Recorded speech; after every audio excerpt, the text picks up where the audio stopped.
Hello, everyone, and welcome to Talking to People Who Talk to Animals. And today we have a very special guest, Miss Viv Adcock. Thanks for being here. Hello, Saul. How you doing? You've still got daylight where you are. Just. Yeah, It's pretty much dark, but yes. yeah. So, so we're on a Talk to the Animals adventure. And one of the questions that I've been asking our guests, which I really like, is do you have a memory of your first interaction with an animal? Or what's the first interaction that you actually remember?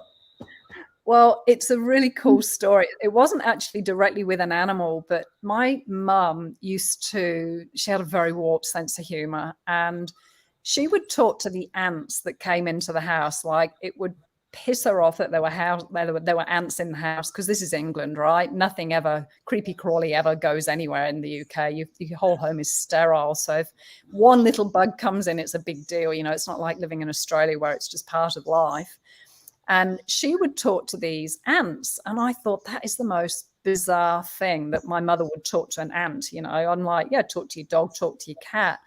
But as a kid, I was absolutely mesmerized. And she used to have this made up conversation, like she's talking and then she's pretending that she's the ant talking back to her in this different voice. And I was so tickled by her zaniness. And I just thought it was all make believe and pretend to start with. And then we'd watch nature programs, and she'd do the same thing. She'd have like this narrative going on, pretending that she was, the mum tiger talking to the baby tiger. And I don't know, it just opened the door. Even though she just probably thought she was making it up, it just created a different possibility for me as a kid. And it was this magical, almost make-believe world that we just pretended that we spoke to animals. And then, at a young age, I found myself volunteering at the local RSPCA because, funnily enough, my mum and dad were very much, we're not allowed animals. We never could have animals. To have a goldfish in a bowl was a real thrill. They were just, I don't know what that was, whether it was too much work for them or whatever, there was smelly dogs, or I don't know what that point of view was. So I always managed to find my best friend's parents bred boxer dogs. So I was around them growing up. My other best friend at school had horses. So I used to go and hang out with her on the weekend. So even though I couldn't have my own, I would always find a way to bring animals into my world. So that's probably a very different response to some of the questions you've asked the other guys that you've had on. Yeah, totally. That's great. And I mean, you really get the sense of how that, opened your world in a really different way to, being able to talk to the animals. And so can you actually talk a little bit to, like, what was the first time as well that you really knew that you had a communication with an animal that wasn't like, just wondering, but you were like, oh, I knew that happened, Yeah. Well, when I was a kid, I still am absolutely horse mad. But as a kid growing up in suburban England, you don't have horses in your back garden or on the paddocks next door. It was very different. And where my friend kept her two ponies, there was another lady who had rescued this quite broken down, beautiful grey Arab horse, a gelding. And he was quite badly abused and very skinny, and they couldn't get near him. And I just used to sit on the fence, and I realized now I was actually pulling energy and inviting the horse to come to me, realizing, again, I used to imagine I had magic powers, and this horse, out of all of us, no matter who was feeding him or who was, kind of getting close to him, he used to come up to me at the fence. He would never let me touch him, but he would come and stand just far enough away from me that if I was to reach out, I wouldn't be able to connect with him. But it was very obvious to me that he started to build a relationship with me, even though the girl that owned him, like I say, she fed him and learned to kind of build a relationship via food. He chose to come and stand with me, or come and stand within a closer proximity. And as time went on, I was actually the first person that kind of touched him, and then could put a halter on him, and just, he started to trust me, which upset her a bit. But she kind of could see, even though she was upset and a bit jealous, she could see that at least the horse was starting to trust somebody. So that was when I started to realize, well, maybe I'm not making this up. Maybe there is something in this, even though that part of my brain really argued that it's all just make believe and fantasy land and whatever else. There was some part of me that I did know that that horse was showing me, it was inviting me, it was trusting me in a way that it wasn't doing that with the other people.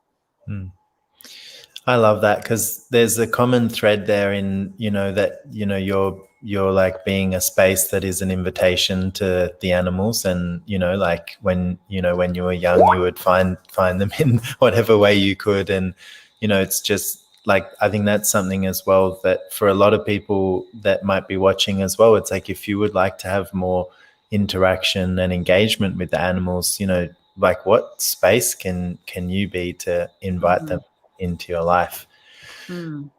Yeah. And so so you sort of fast forward, and you're now like a talk to the animals facilitator and co-creator of the specialty. And what like, talk a little bit about how that came about, and what are some of the most sort of memorable moments that you have with facilitating people and animals together? Yeah, well, I think it came about. Sorry, I keep trying to turn off all these notifications if you're hearing all these pings and dings in the background. I thought I got them all, but there's always one. I'm surprised we don't have, dogs barking and cats walking across the front of the screen. And she's fast asleep. But yeah, I was saying to Saul before we jumped on, I could see this mouse climbing up. It's just on sunset, and this mouse was climbing up between the window and the fly screen, trying to find a way in the house. I'm like, talk to the animals. It never shows up how you think it's going to.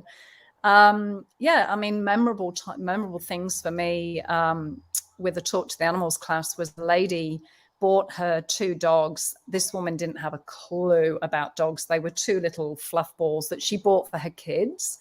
And the kids had been through a really traumatic marriage breakdown. And this was kind of like an olive branch to these kids to, try and give them some love and distract them a bit from their father not being around. And these dogs were just feral. They were just snarling and snapping. They were very protective of the little girl and the mother. So if anybody went near them, this one particular dog would just literally launch like it was about to kill you. And it was just something really simple that the mum was doing that she didn't know, because she wasn't really a dog person. And, it was just, we'll just treat them like a child type thing. She just didn't know the message that she was sending to the dog.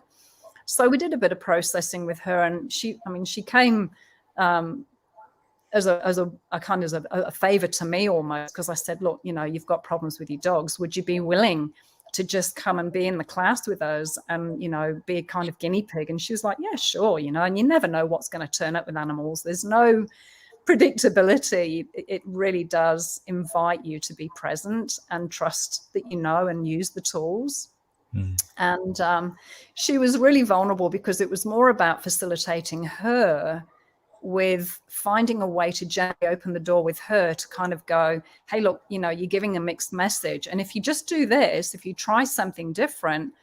And she did. She listened to me. She was totally willing to receive, because I wasn't making her wrong. I was just putting a suggestion forward. The dog changed instantaneously in front of everybody's eyes. And I was blown away. And it was just, we did some clearing with her, and the dog started to chill out straight away. But then I just gave her a tool, and the dog immediately was just waiting for her to be the leader and just say, hey, that's not okay.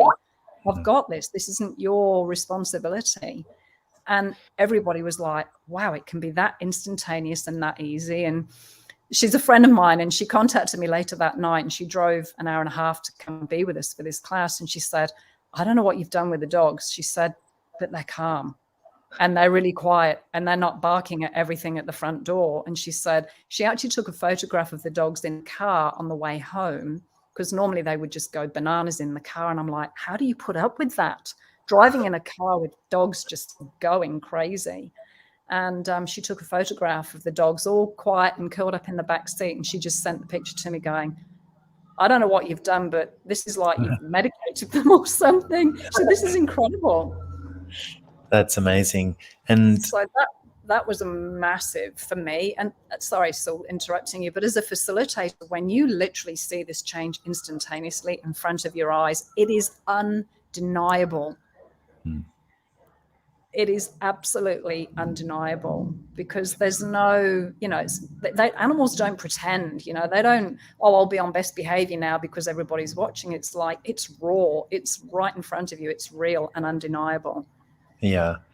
I love the, one of the things that you and Susie were talking about in the like facilitator classes as well is that, probably 80% of what you'll be dealing with when you're dealing with people and their animals is people and their points of view. And, when you change something that creates a different energy, like the animals function from the awareness of energy. And like you said, it's really obvious. And it's so refreshing to have something like that you can change and see how it shows up. It, like you said, it never shows up the same way, but you get to see the results of it pretty much straight away, which is very cool. Yeah, and I think, sorry, you go. Well, yeah, no, you go. Well, I was just going to add, a lot of the problems people have with their dogs is all that they just want ease. They just want ease with their animal, whatever it is. And these tools create that, instantaneously, whether it's a rescue dog, whether it's a cat that's peeing everywhere or mice coming into your house. It can be really easy. It doesn't have to be this lengthy process.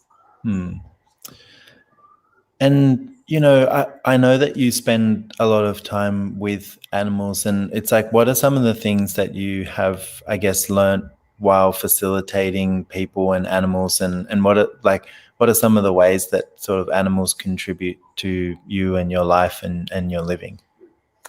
It's funny you say that, because I remember back to some of the very first Talk to the Animals classes that I did. Of course, I went to Poland, talk about jump in the deep end. It wasn't just like in my back garden speaking English, it was, I had translators. I was in a very different country. And anyway, it was, and I was quietly shitting myself. I thought, I don't know whether I'm capable of doing this. I went, oh my God, well, anyway, I'm here. Let's see what we can just jump in and do. It's and I asked the animals, hey guys, will you help me out here? Because I'm quietly crapping myself. I'm quietly wondering what the hell I'm doing here, and can I actually pull this off? And the comments, the feedback I got from that class were absolutely, it brings me to tears rewatching the videos of these Polish people and their receiving of this. But the animals were the ones, whenever I got stuck or I was a bit lost for words, I'm like, oh, where do I go next? One of the animals would pop up. We had dogs and cats in the class at that stage, and we were on a horse ranch, and one of the animals would create something, or somebody would put a hand up about something with their animal, because at that stage they used to be able to bring their animals with them. And it was just, it was like they were on cue. They were literally on cue going, it's okay, Viv, I've got this. And they opened the door to whatever the next stage was. So they were just showing me how much they literally had my back through that process. And to really trust and go with that, it is literally functioning as an animal, because that's how they live. They live in the moment, and they communicate energetically with each other. They read each other. They perceive energy and pass that information back. And so it was like I was part of the herd with the horses while I was, and the dogs and the cats that were there. It was just this amazing, mind-blowing journey for me. It was my very first Talk to the Animals class. So yeah, I don't think I've ever doubted myself or the Talk to the Animals classes since then. It was just so it was kind of reassuring, but really foundational building for me to go, okay, talk about jumping off the cliff. It's, they're there. They have your back. Yeah, that's amazing. I was driving the other day, and we were, it was like on a country road, and, it's all like all the forest and everything has, been taken down a long time ago. And someone had set up like a flora reserve, and you're on like, on the road, and there's like, cleared land all the way. And then you hit this pocket of like, dense, thick forest either side and had the windows down. And, all of a sudden you can just hear all of these like, insects and birds and like the different sense of the land just being like alive and everything, I guess the animals, they just have this way with the earth and with everything that they just contribute so much. And yeah, it was a pretty stark contrast. But yeah.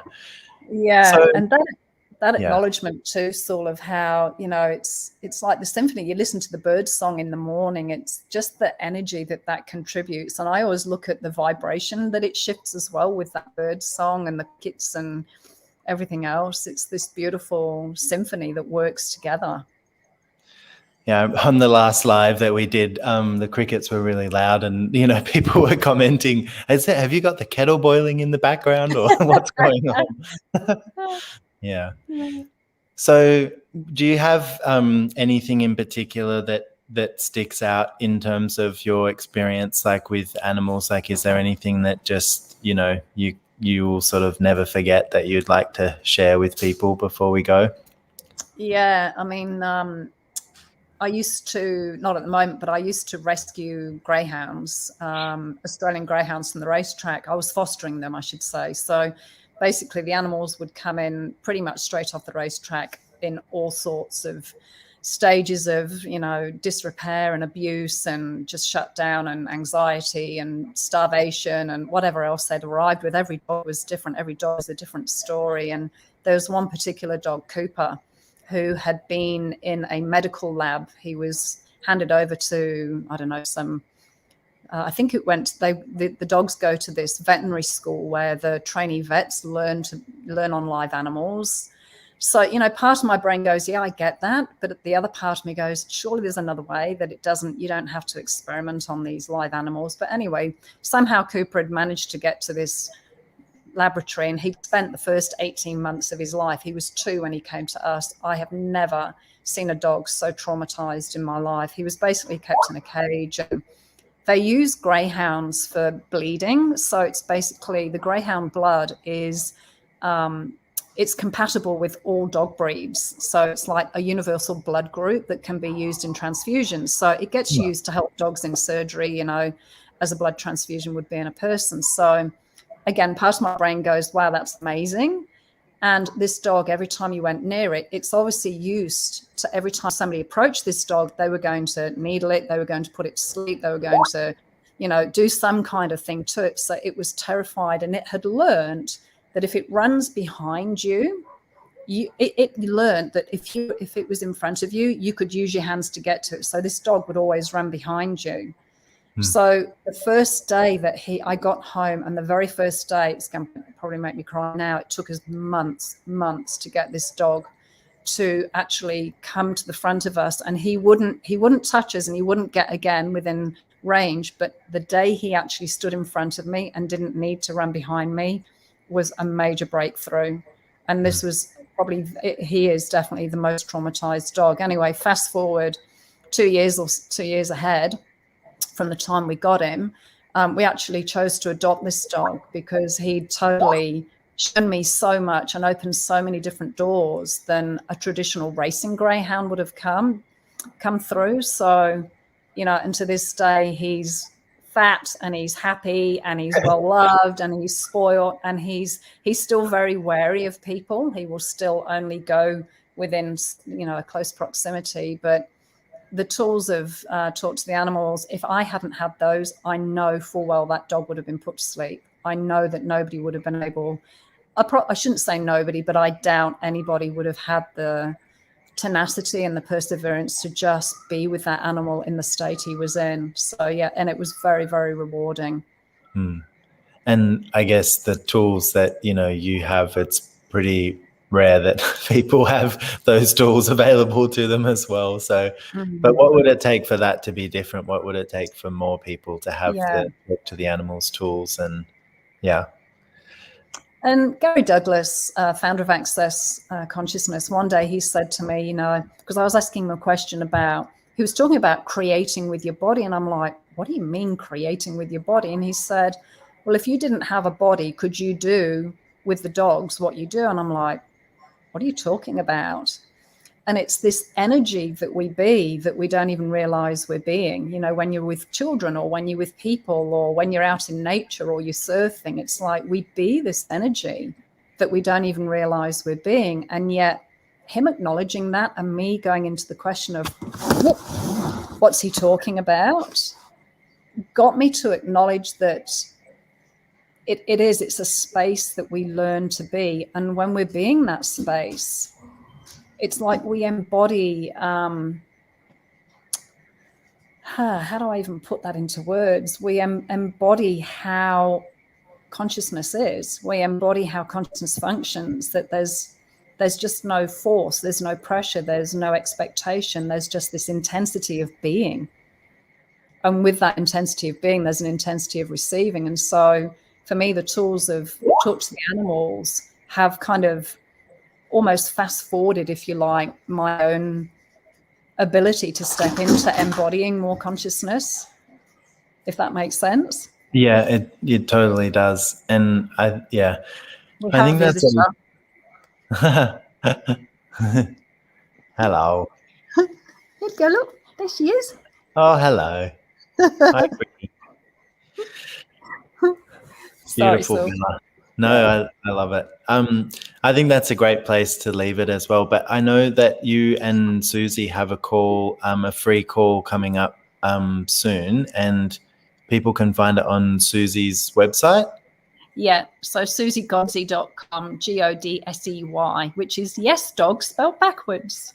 I like it. And so we'll also pop a link for that in the comments after this. But thank you so much for being here, and thank you everyone to watching and listening and for all the comments. And we'll be back again next week at the same time, same place, same time, and we're going to be talking to Susie. So thanks, guys, and thank you so much, Viv. You're welcome. Thank you very much. Bye, Bella.